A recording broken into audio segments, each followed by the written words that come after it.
Hello, everybody. My name is Jeroen Depreeuw. I'm working at the University Hospital of Leuven, and I will give a presentation about Bionano Optical Genome Mapping and Southern Blot analysis for FSHD detection. Most of you already are quite familiar with FSHD. So it's an autosomal dominant disorder.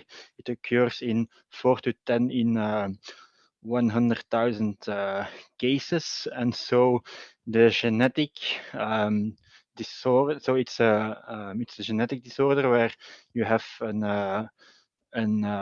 D4Z4 repeat with a size of 3.3 kb. That is located in the subtelomeric region of 4q35. And so in people with the disorder, you have a reduction in the D4Z4 repeat to 10 to 40 kb. So it's less than 10 repeats, while actually people that are healthy have up to 40 to 350 kb size. So normal people have really a very large size of the D4Z4, the number of repeats. One of the issues with FSHD is, or the genetic part, is that you have about 98% identical region that is located in 10q26, and so this region is not associated with FSHD. Also, additionally, there are two haplotypes, the 4qa and the 4qb, and among these, it's only the 4qa that's actually that causes FSHD.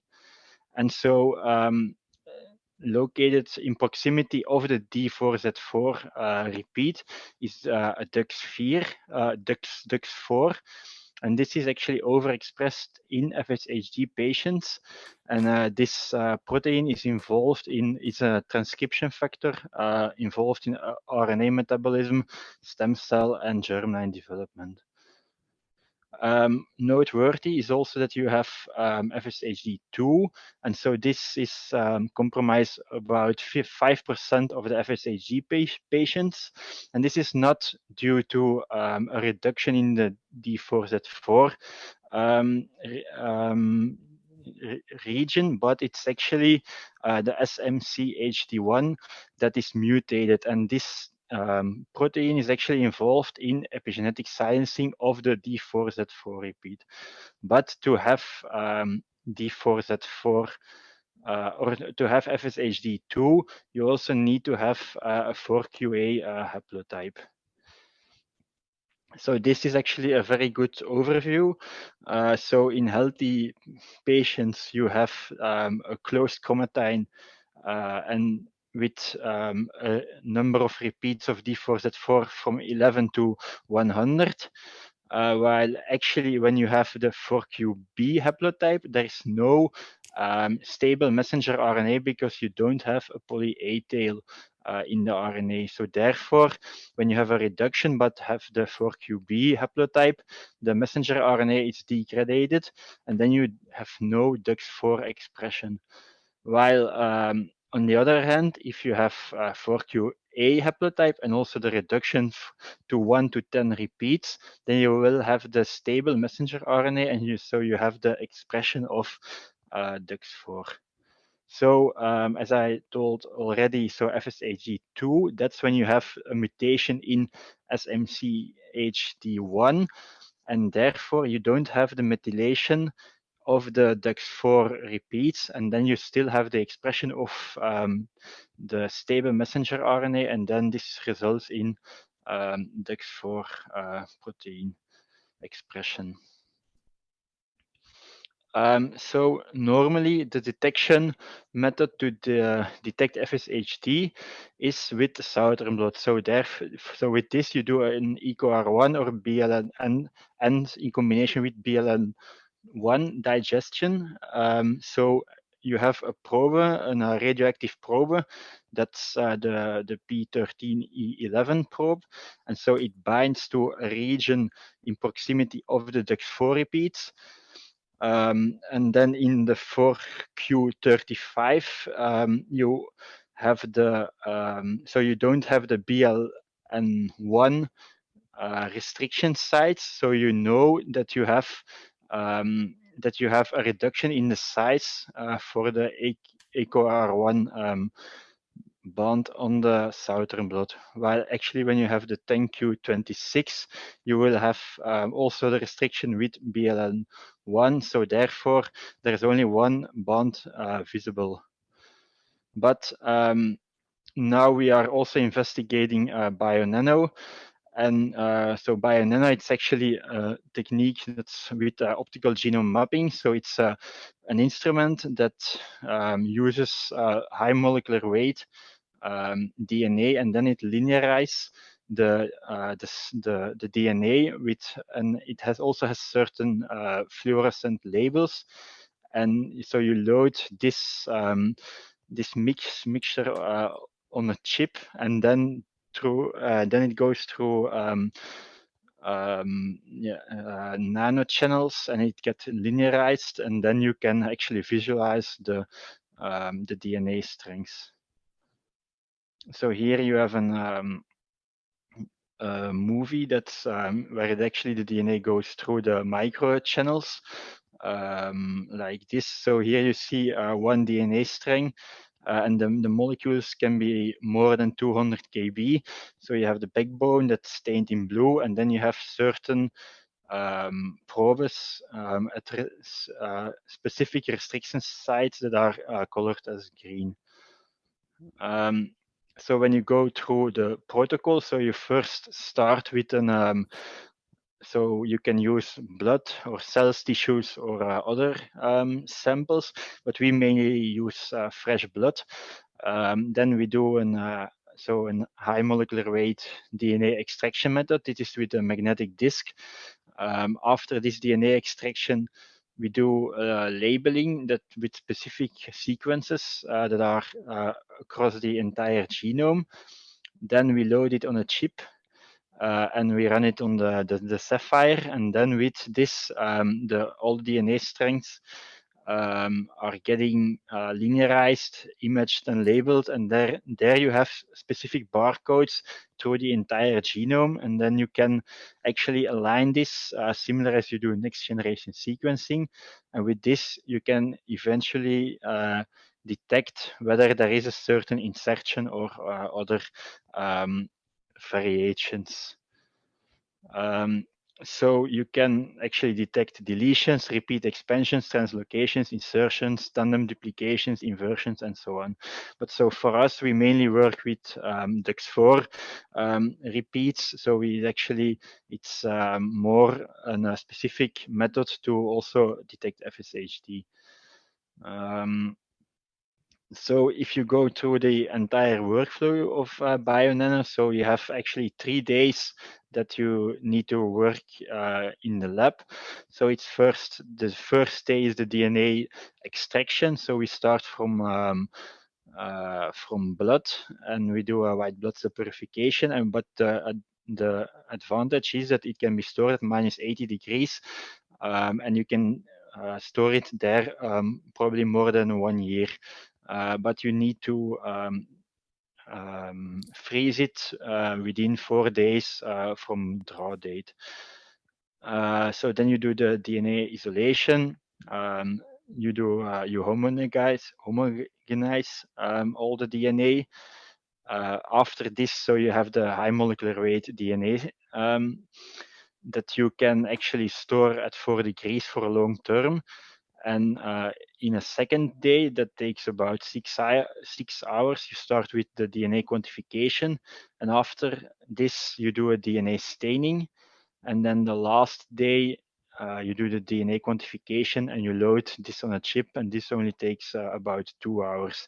Also, after the DNA staining, you can also keep the stained DNA about 1 or 2 weeks or even 1 month, although the quality gets a bit less, but it's actually possible also to have a stopping point here. So, and this is for us, it's quite useful that we can store the DNA and we can actually play a bit around when we will do the DNA extraction or the DNA staining and so on. When we compare the Bionano with the Southern Blot, our Southern Blot protocol, it takes more weeks. I think it's about two or even sometimes 3 weeks. So you have to do a DNA extraction, restriction, the electrophoresis, the transfer, also the hybridization with the radioactive probe, which is also a disadvantage because you have radioactive waste. Then you do the washing and the detection. And also here we don't always have a very straightforward result. So the interpretation of the Southern Blot, it's very difficult. Additionally, we use up to 10 micrograms of DNA, so we need a lot of blood. Most of the time, we require up to 10 ml of DNA. Well, actually, when we go to Bionano, there you can do 6 patients at a time, but it only takes 3 days, and in total, it's about 1 week if you take into account a few stopping points. Another advantage is that you need only 750 nanograms, so it's up to 1 or 2 ml. Maybe keep one additional vial as a backup. So this is actually an example of a chip that's running. So there you can see the number of DNAs per scan and also the mapping rate. So you can, during a run, you can monitor how the chip is going. And you have some quality parameters that you can follow during the run. When the chip is actually done, you just take, you can just select a sample. You click on the generate and focus FSHD analysis, and then it automatically generates an FSHD analysis. It takes about 4 to 5 hours for a sample, depending on your throughput target, but in generally it takes about 4 hours. And after this, you get a PDF report where you have the entire FSHD analysis in one very clear report. So this is an example of the report. So you first have some quality parameters, then you have a table with the number of repeats and the haplotype. Additionally, you can have a look at the molecules that are mapped to the specific haplotype. So this is for the for chromosome 4, and then you also get some additional information. So in more detail, you can see the sex of the sample, the molecule quality, some stable regions, whether the quality assessment is performed well, and then also the haplotype and the count with the corresponding coverage. And also important is that you can have a look at the copy number of SMCHD1. So this could be interesting because the copy number variation in this region might cause FSHD2. So here you have the different haplotypes. So here you can clearly see, so this is actually the barcode for QA, this for 4QB. Then you have the number of repeats, and it automatically calculates how many repeats are found within this for this patient. So at our hospital, we started around November 2020, and then so we started with 3 samples, but now we're really ramping up. We're hoping to do about 10 on average each month. So in total, we have now 48 samples. we have quite a backlog of 34 samples that are waiting, and we have actually around 10 patients each month that are coming. So also very interesting for us is that we also have so we work in close collaboration with hematological oncology, and so they have very urgent samples with a very short turnaround time, and they also use Bionano, but the wet lab protocol is completely the same, and so because we always want to do 6 samples at once. We have when they have an urgent samples, we can take the samples with us, or when we have an urgent sample, they or need to fill up until having 6 samples, they use samples from us. So this is actually very interesting for us that we can closely collaborate because the wet lab part is the same. It's only at the end where you need to do the analysis. Instead of clicking do an FSHD analysis, you just press the de novo pipeline. And then so the results of these 48 samples, so I just made a box plot of the number of repeats of the 4QA and the 4QB allele. And as you can see, you really have very long number of repeats. So when you look at the size, it's up to more than 300 kb. So it's very good that we see such a large number of repeats, because with the Southern Blot we were not able to detect these bonds. So we are still writing the validation process, but we hope to finish this quite soon. And there we did a comparison between the genotype of the Southern Blot and also the genotype of Bionano. And so for all the samples that we did, so these are about I think 13 unique samples. We had 100% concordance. So all the samples that were normal with the blot were also normal with Bionano, and even it was very sensitive. So we didn't have any issues or negative results with Bionano. And additionally, because we weren't able to discriminate between the 4QA and the 4QB, we also observed one sample that was borderline, but this was actually the 4QB haplotype. So this is quite important for the patient. Also, when we look at the specificity and the sensitivity, we didn't have any false negatives or false positives. So this sensitivity and specificity was 100%. Also looking at the reproducibility, so we did so 4 people are now can perform the Bionano, and we didn't saw any difference in the number of repeats between these lab technicians. So it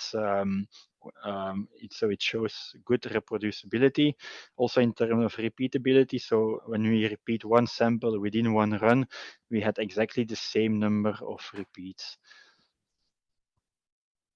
Also, when we look at the throughput target, I think so that's actually the number of DNA that you run through the flow cell.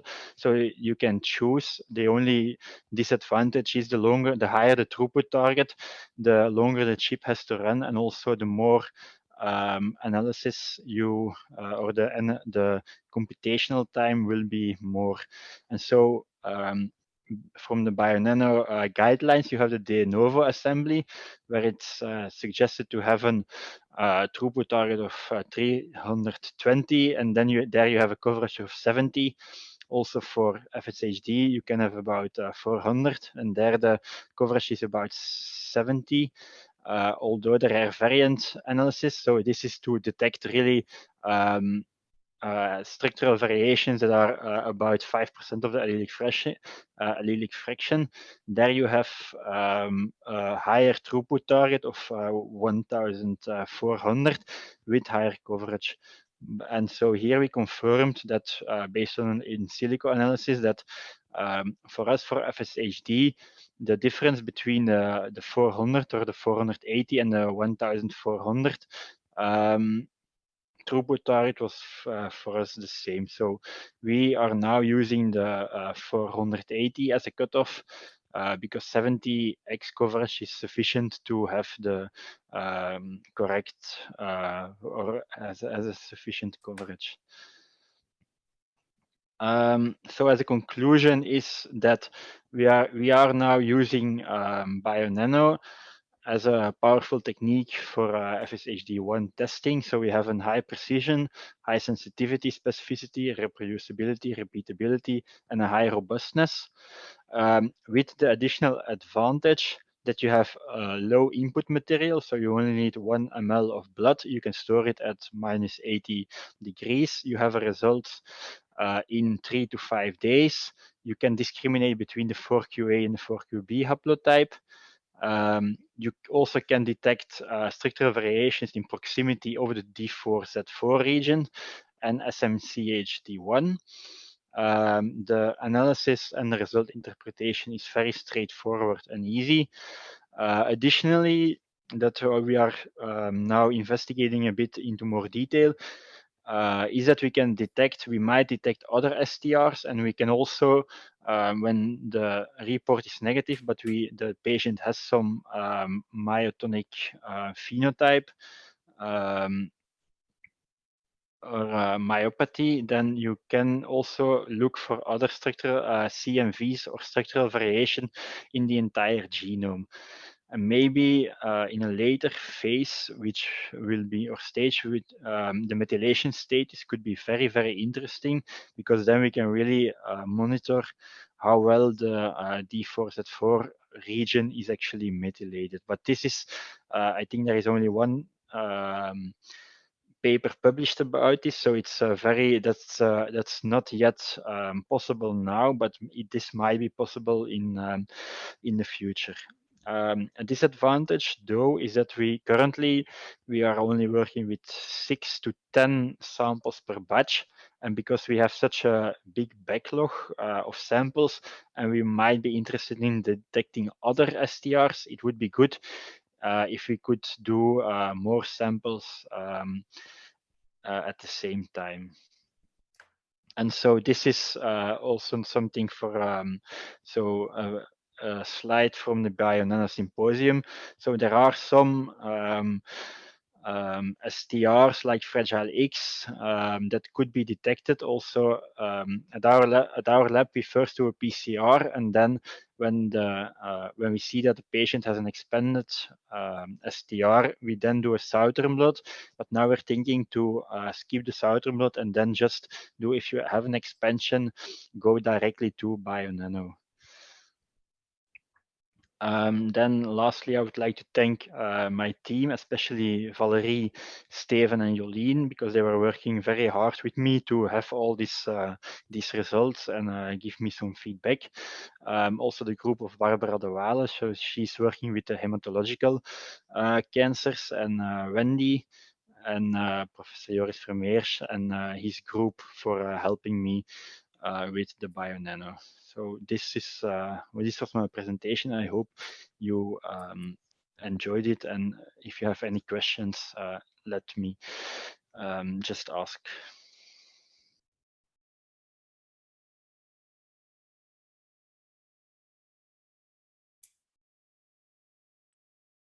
Thank you very much. Let's put our videos back on. Thank you for this really great presentation.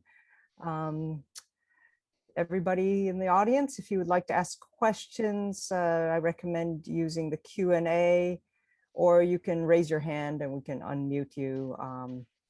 So I see a question from Dr. Alexander Bellew. There are cases of multiple D4Z4 arrays on the same chromosome. each with different size. Can you detect these?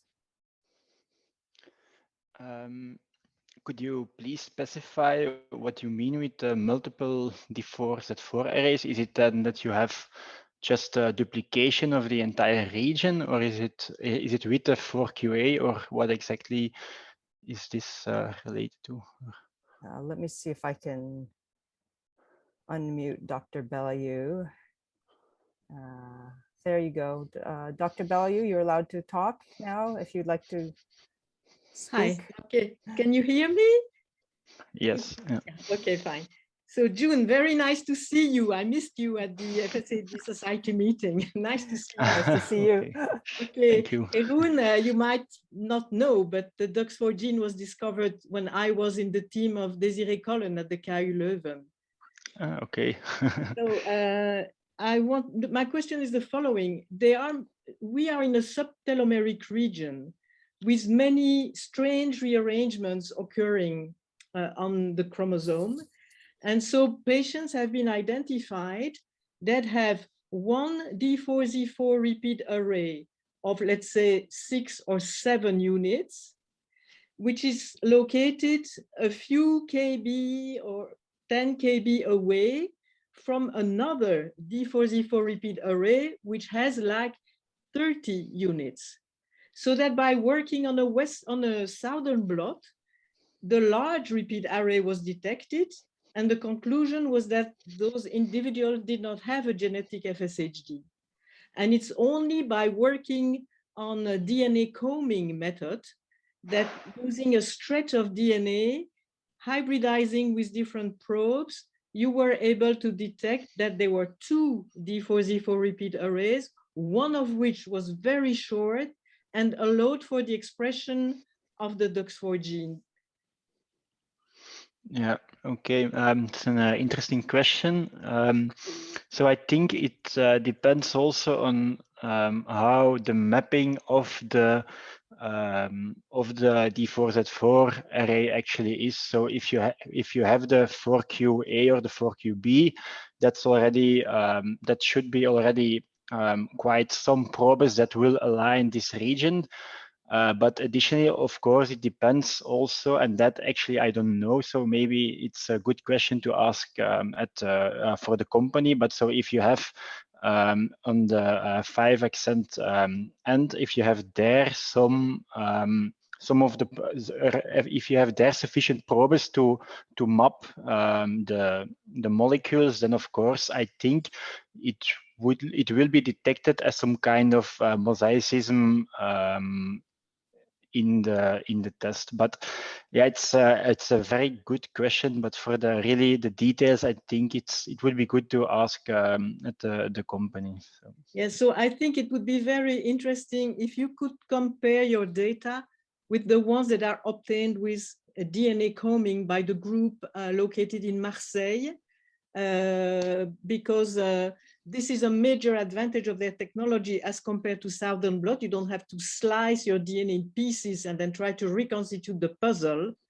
You work on the single DNA. And for what I understood of your technology, you also work on a strand of DNA. You don't cut your DNA into pieces in your Bionano system.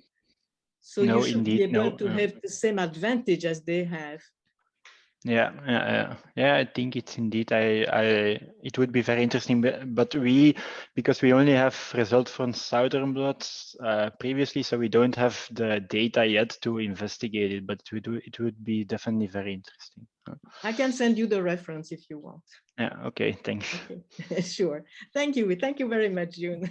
Great, thank you. And Alexander, I miss the chocolates you used to bring from Belgium to our conference. Question from Maggie Williams. Is there a specific DNA extraction protocol required? Yes, so we also investigated this. So Bionano has its own DNA extraction protocol, so it's based on the magnetic disk. But we also investigated some other methods, like an agarose-based method from another company, and also 2 kits from QIAGEN. And so one from QIAGEN was MEG-ATTRACT, I think, and the other one was the gene, I don't know by heart, but it was, but so we compared the four, and although we didn't have a pulse field gel electrophorezer to really identify the exact size, so we were a bit limited on the technology to estimate the size, but we saw that that based on the method that we had, that the Bionano protocol really had the largest size of the molecules. So I think so therefore also because we are a diagnostics lab and we really want to have the entire protocol from A to Z from one company. So also that was a bit of a decision where we used the Bionano DNA extraction protocol. But I think it indeed could be possible to use the kit from QIAGEN.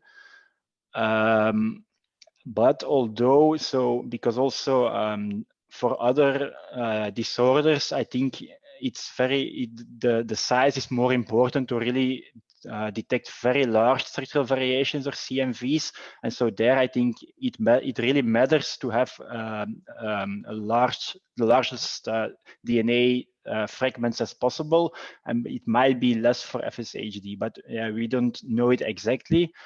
And also because we were also doing, or at least the research team from the KU Leuven, they are also doing nanopore sequencing, and they even used the chips from Bionano, or the magnetic disk from Bionano to do a sequencing method. So it's a bit more labor intensive compared to the QIAGEN kit, but I also think the results are better. So yeah, it's a bit what you want. So yeah. Thank you so much. Another question from Maggie Williams. Have you tried looking at any mosaic patients or patients with complex hybrid fragments? Yes, so I think for we don't have samples yet to detect mosaicism, although because also you have the in hematological cancers you can detect in theory fragments or CMVs of 5% of allelic frequency. So in theory it should be possible. They also claim it in their manual that you could detect mosaicism. But yeah, we didn't investigate this into more detail. So. Well, thank you. So I had a question since, are you offering this test right now? Are you doing it purely on a research basis, or is it being offered or going to be offered to patients for clinical diagnostic testing through your lab? Yes, so I work in the diagnostics lab, so we don't do any research regarding FSHD. So, and because we really had quite some issues with the Southern Blot, it's really a step forward to use Bionano. So I think we are in the final stage of the validation plan, and normally within 1 or 2 months, all the patients will get their diagnostic report with the Bionano. So yeah, so it's definitely going to be a diagnostic test for at our hospital. Oh, that's great. And are there geographic or national restrictions on what patients can send samples to you? Or do they have to be in Brussels or in EU, or can it be from anywhere as long as they are able to collect the sample in the proper way?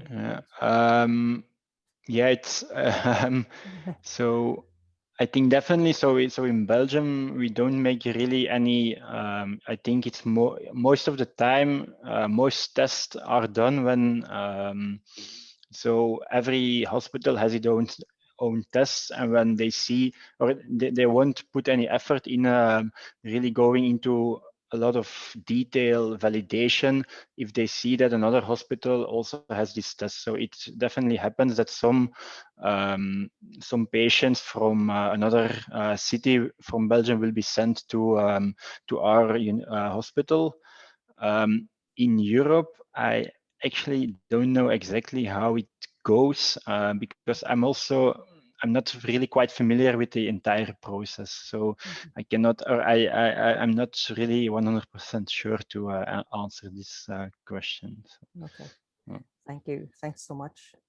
There's a question again. yeah, but and also maybe ahead. also the problem now is that I think we definitely want to be a reference lab in Belgium, or at least maybe in more countries in Europe. But the problem now is that we are very limited in the number of tests that we can do. So for now, we only can do 6 or 10 samples each time, and if it would be more, if we could be 20 or 30, like really the high throughput next generation sequencing, it would be a lot better.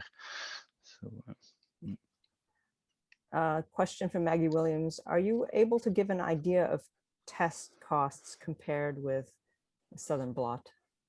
yeah, I think it's more expensive, but on the other hand, you could say that our results are better. So we put less effort, less manpower into it. But in the cost, I think for us it's about 400 euros each sample. But yeah, it depends a bit. I think it's around 400. Right. But you can't really leave out the manpower costs. That might be quite significant. Yeah, and so therefore it would be great if we would, if we could do more samples. So if we could do the same amount of samples as a Southern Blot, it would be terrific. Are you? This may apply more again to people who don't have access to any kind of FSHD testing in their countries.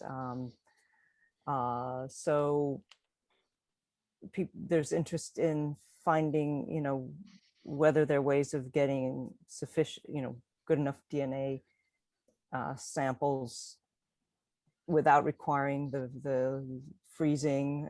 It makes it much more complicated to ship. I mean, it's doable, but but are you looking at or thinking about seeing if there are other methods of DNA extraction and storage that would make it more accessible for people without requiring the minus 80 degrees charge and so. Yeah, I think because we now do mainly samples from Belgium, and you can still store the blood 4 days at 4 degrees. So I think for us now it's sufficient to have to do it like this. But indeed, it's a good point. We also have old data with interesting Southern Blot results. So there we have the DNA. So yeah, it would be, I mean, actually it's just a matter of time and money to just put an old sample also on a Bionano chip and then see what comes out. Very good. Again, for everyone, if you would like to ask a question, post it in the Q&A. I'm also looking at the chat. People are posting some questions there as well. So let's see. Just for me, I was just curious when you said that you can sometimes also run cancer samples on the same chip, that the wet lab process is identical.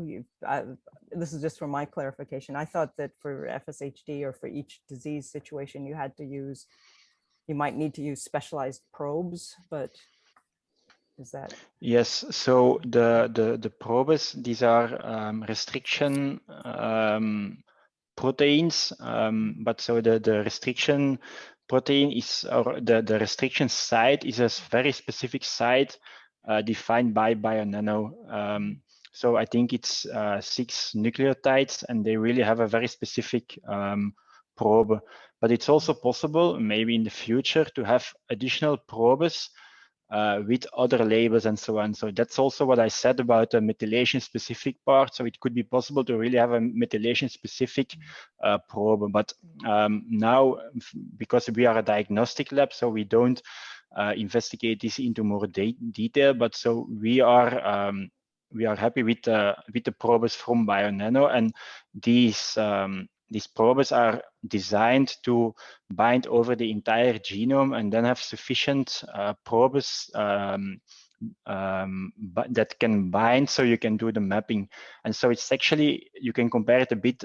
It's similar as you do a next generation sequencing. You have the entire genome that you can have that you sequence, but you actually only do the mapping through at specific regions of the genome. So it's only the in silico analysis. So you have the probes bind everywhere, but you don't do any capture or something. It's really you only do the analysis specific at FSHD region or at the D4Z4 region. So that's also the reason why it goes faster, the in silico analysis for FSHD compared to when you do a cancer sample. There's a question from Alexander Belayu asking if you can tell us what your hybridization probes are. What are you using? Yes, so it's the restriction enzymes. I think it's a bit, yeah, as I told during the other question. So it's a restriction enzyme with Bionano specified restriction sites. Okay. Alexandra, was that enough? Or did you have more specific information you're looking for? No, that's okay. That's okay. I guess he cannot say more, but I want to be precise. So it's not restriction enzyme, it's restriction sites that you want to mention. It's a piece of DNA. It's so it's, I think it's indeed, it's a modified, it's indeed a restriction site, but it's an enzyme that's not cutting the DNA, of course, because you don't want to have any long fragments. So yeah. So but you indeed, are yeah, using, it's correct. you are using an enzyme, you incubate your DNA with an enzyme. I had understood that you were taking a hybridization probe, so a piece of DNA that is fluorescent and will come and stick to your DNA to be analyzed. Yeah, that's a good question. So I think it's or that's at least how I how I think of it. It's that it's a restriction enzyme, but it doesn't do the restriction anymore. But it's indeed possible that it's also just a protein that specifically binds to the restriction sites that they mention. So yeah. So it's very mysterious, but maybe it's top secret. Yeah, I think maybe the company itself can answer it, but for me, it's yes. We have Sven Botland from Bionano who was making a comment. I thought I'd give him a chance to speak. Hey, if you don't mind, can you hear me? Okay. Yes. Yes. Yeah, I didn't mean to jump in, but so yeah, there's no secret. So our technology uses a single enzymatic reaction that adds a fluorophore all throughout the genome. There's about 500,000 label sites in the genome, and as Jeroen explained, it's a whole genome labeling method. So for FSHD, the software will just only analyze or mostly analyze the D4Z4 region. But with that, you still get structural variation data all throughout the genome. So if there are other variants, they can also still be analyzed afterwards. And so that's why also cancer samples are analyzed with the exact same method. So no restriction. It's really a 6 base pair sequence motif, CTT AAG, that occurs about 500,000 times in a haploid genome that's being labeled. Great. Okay, that's clearer. Thank you. Yeah, I'm sorry. Thank you so much. Here's a question we get asked a lot from patients, because there are many out there who were diagnosed with the Southern Blot maybe 10, 20, even 20 years ago. And they are wondering, is there any advantage or benefit to getting retested? Is there new information or more precise information that can be gained from the new technology? Yeah, I think, but at our lab we had very difficult a lot of difficulties with 4QA, 4QB testing. So indeed, I think for patients that had a reduction, it indeed could be interesting to investigate whether it is the 4QA or the 4QB. Although there are some labs that also can discriminate between those with specific restriction enzymes, but we can't. So it's a very good point. Actually, we hear from time to time from patients who, or individuals who were seen by an FSHD expert clinician. They said, "We are sure you have FSHD from your phenotype," but they were negative on both FSHD1 through, I think, Southern Blot testing, and FSHD2, looking at some CHD1 mutations. Would it be interesting for you or anyone else, using the optical genome mapping to look at those individuals? Because it says it seems like there are cases you mentioned of a false negative.